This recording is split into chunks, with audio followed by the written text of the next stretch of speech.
নমস্কার বন্ধুরা, আজকে আমি কথা বলবো হইচইতে সম্প্রতি মুক্তি পেয়েছে যে ওয়েব সিরিজটি, তার নাম কুইন্স।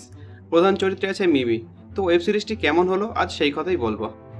গল্পের মূল প্লটটা মূলত ক্ষমতা, রাজনীতি আর রিভেঞ্জ নিয়ে। গল্পের শুরুতেই দেখানো হয় স্বামী, শ্বশুর সহ 4জন বাড়ির পুরুষই মারা যায়, রাজনৈতিক শিকার হয় এবং খুন হয়। আর কিভাবে তারা এই খুনের বদলা নেয়, এটাই হলো গল্পের মূল প্লট। এবার বলি পজিটিভ দিক। মিমির অভিনয়, চরিত্র যেভাবে ফুটিয়ে তোলা হয়েছে খুব সুন্দর। তার স্ক্রিন প্রেজেন্স, ইমোশনাল দিকগুলো তিনি খুব সুন্দরভাবে ফুটিয়ে তুলেছেন, আমার যেটা খুব ভালো লাগলো।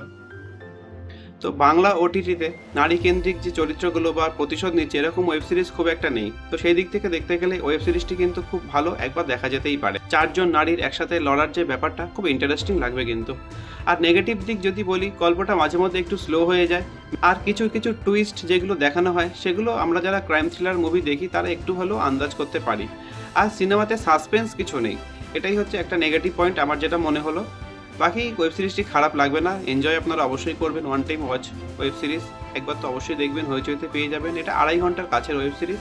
ভিডিও ভালো লাগলে লাইক, কমেন্ট, সাবস্ক্রাইব করে পাশে থাকবেন। দেখা হচ্ছে পরের ভিডিওতে। Thank you.